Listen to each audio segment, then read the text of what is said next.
Ok les amis, c'est samedi. Je rigole mais je rigole un petit peu jaune parce que je viens de faire une bêtise. Je viens de me faire 2 bocaux de confiture. Et donc comme à chaque fois que je fais mes bocaux de confiture, eh bien je fais bouillir une casserole d'eau dans laquelle je stérilise mes bocaux en fait. Avec les couvercles et tout ça. Et une fois que j'ai terminé, je me débarrasse de l'eau mais je la récupère dans on a un récipient à côté de l'évier pour récupérer l'eau et ensuite on arrose le jardin, etc. Sauf que là c'était plein donc je me suis dit bon je vais remplir mes bocaux de kéfir qui étaient vides. Comme ça va décoller le kéfir qui est au fond parce que j'avais filtré hier donc c'était un peu sec. Le problème c'est que en fait j'ai fait ça, je suis partie. Ce sont des bocaux en plastique. Voilà, je vais vous les montrer mais je ne peux plus les utiliser pour faire le kéfir. Voilà, donc j'ai un bocal de travers comme ça maintenant qui ressemble plutôt à un distributeur à bonbons du coup. Et puis lui qui a une forme un peu plus, comment dire, on pourrait définir ça d'amphore un peu ou je sais pas. Voilà, donc du coup je vais les laver. Puis bah, je vais les utiliser dans mon atelier de couture, ce sera très bien. Je vous avoue j'ai un peu honte. J'ai pas réfléchi une seule seconde quand j'ai mis l'eau dedans. Puis Babou me montre ça de loin, il me dit mais qu'est-ce que t'as fait avec les bocaux? Je dis mais comment ça? Et je croyais, de loin je croyais que c'était les bocaux en verre donc je comprenais pas. Voilà. C'est qu'est-ce que vous voulez que je vous dise, voilà, c'est mon côté un petit peu pas très concentré on va dire. Je suis un peu des fois un peu dissipée.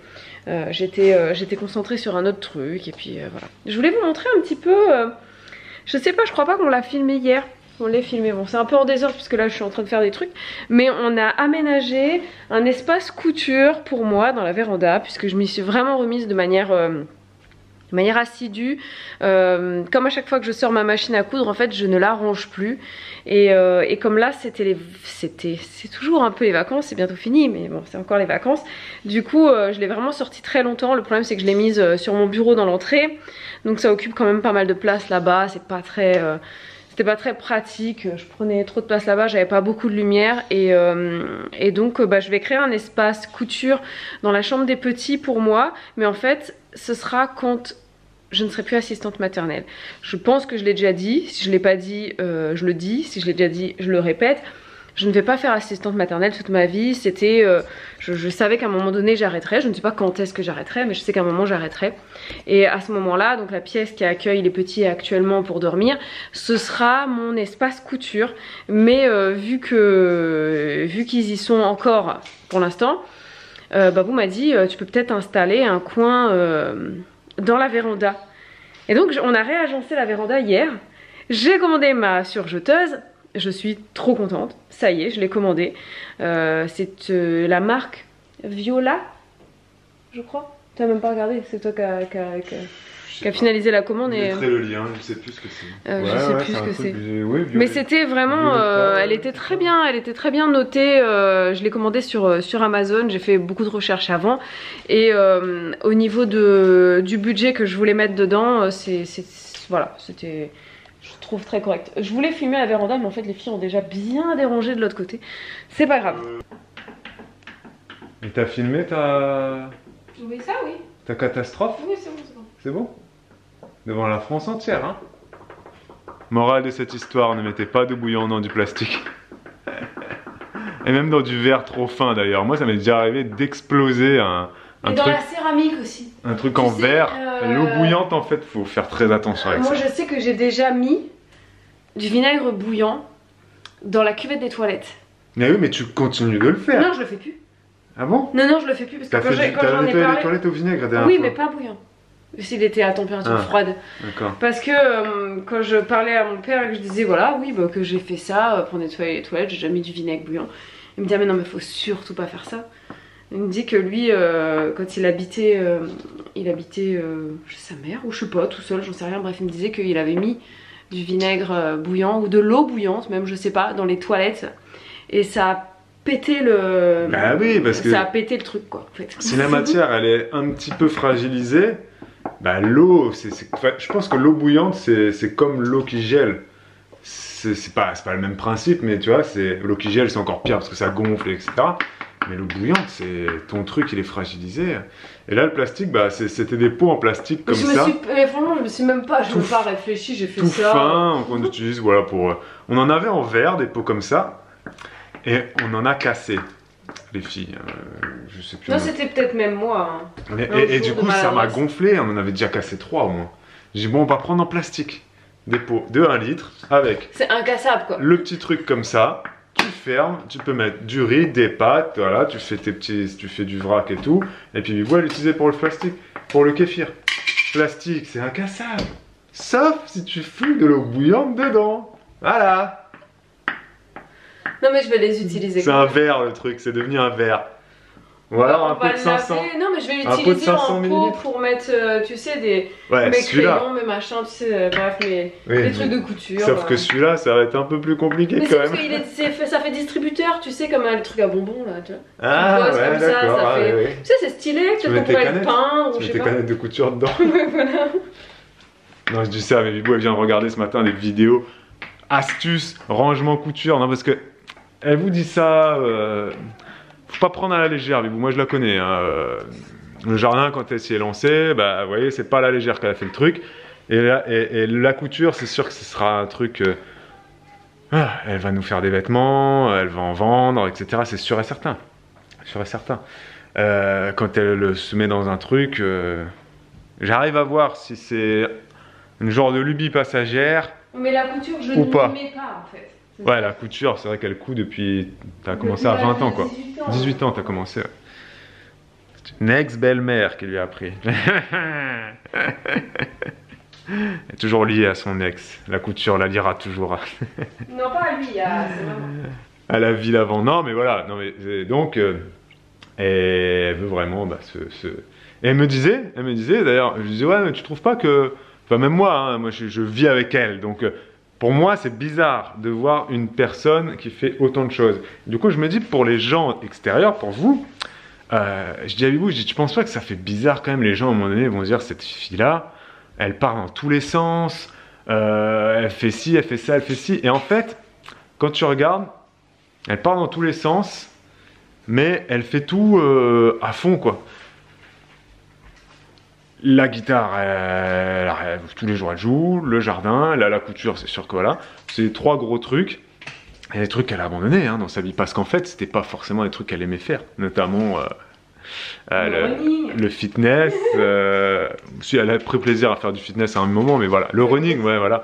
Mais le tricot, tu me parlais du tricot, et justement, les gens ils vont se dire, mais tu tricotais pas déjà? Tu vas faire de la couture en plus? Non, alors le tricot, j'en ai toujours fait depuis l'âge de... je sais pas, j'ai commencé à l'âge de 7 ans à tricoter. Tricot et crochet depuis l'âge de 7 ans. En même temps. En même temps. Et j'adore ça.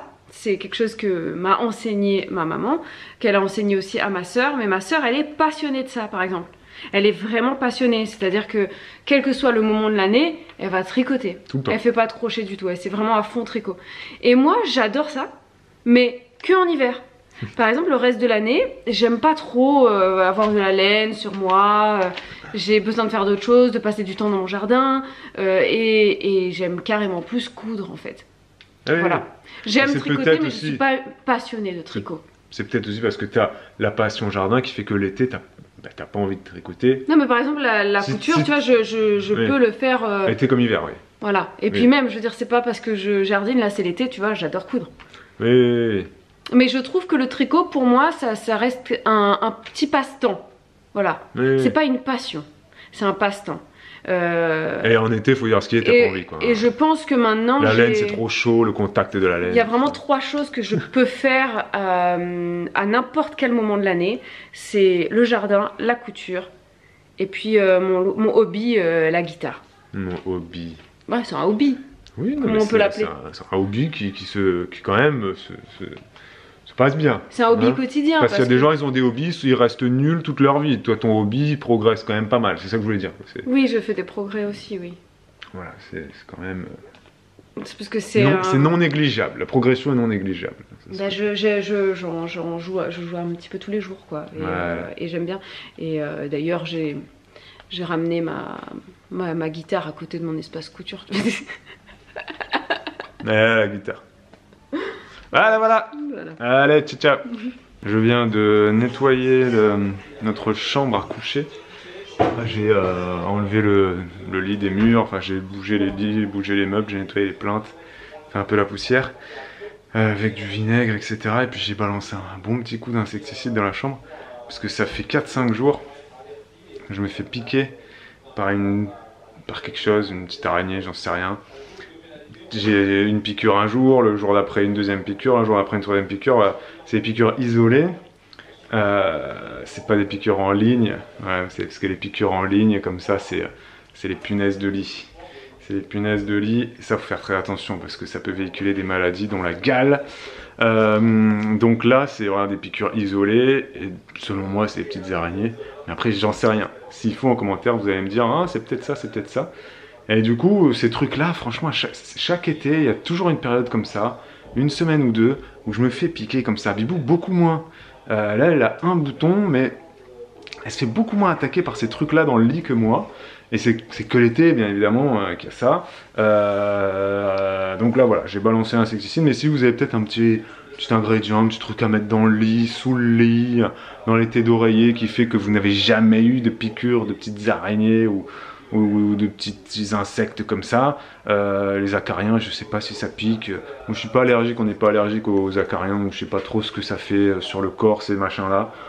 Je sais pas si c'est des piqûres isolées ou pas, là voilà. Mais c'est quand même super relou parce que c'est des piqûres qui...